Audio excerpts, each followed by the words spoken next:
Alright, now we're going to make our, well, not our first, but we're going to take everything and we're going to put it into the title block. And this is the first time you're not going to use the one that I've given you. We're just going to use the ones that are built in because we're going to start doing different things and we're going to require it. So one, I'm going to go to New. I'm going to look through here and I want to find the metric ANSI, just a regular.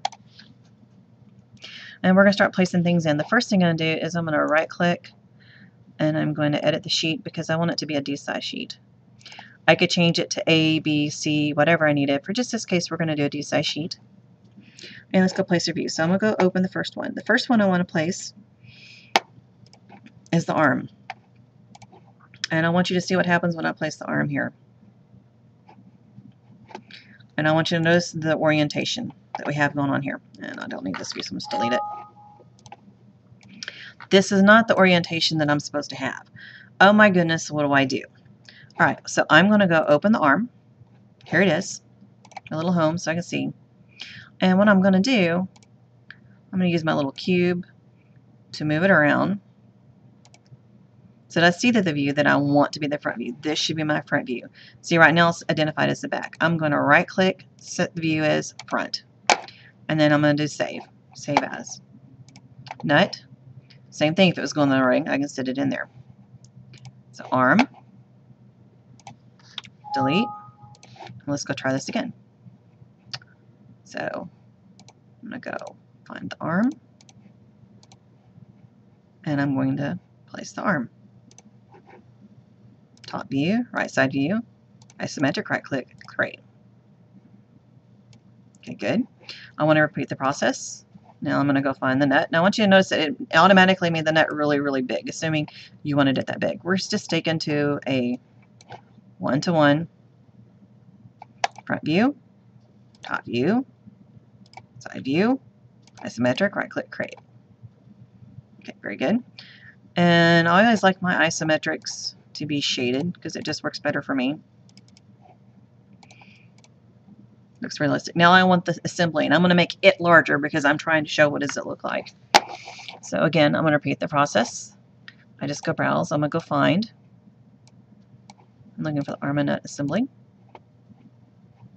And this one, let's try a 4-to-1. I want an isometric.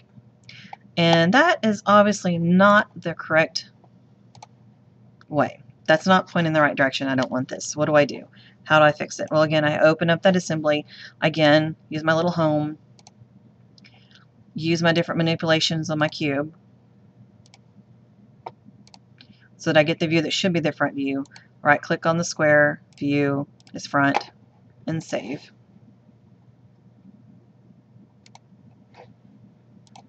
Let's delete this one because it is not correct. And let's try that again. Isometric. Ah, that's much better.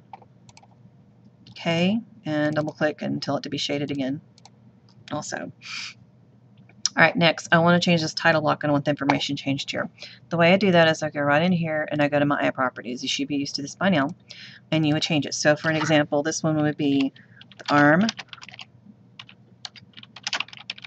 Nut Assembly. Whatever your class period is. Your first and last name.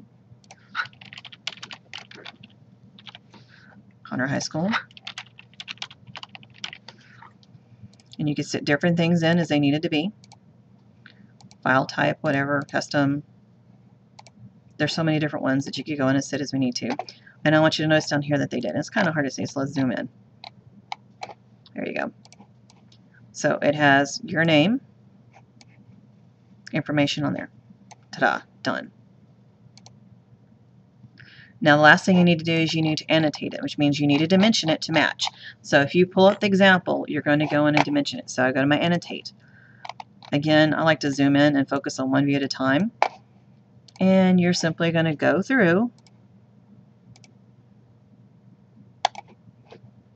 and annotate it to match the example that you were given. When you're done, and you have all of it annotated, that means arm and the nut, etc., do a save as.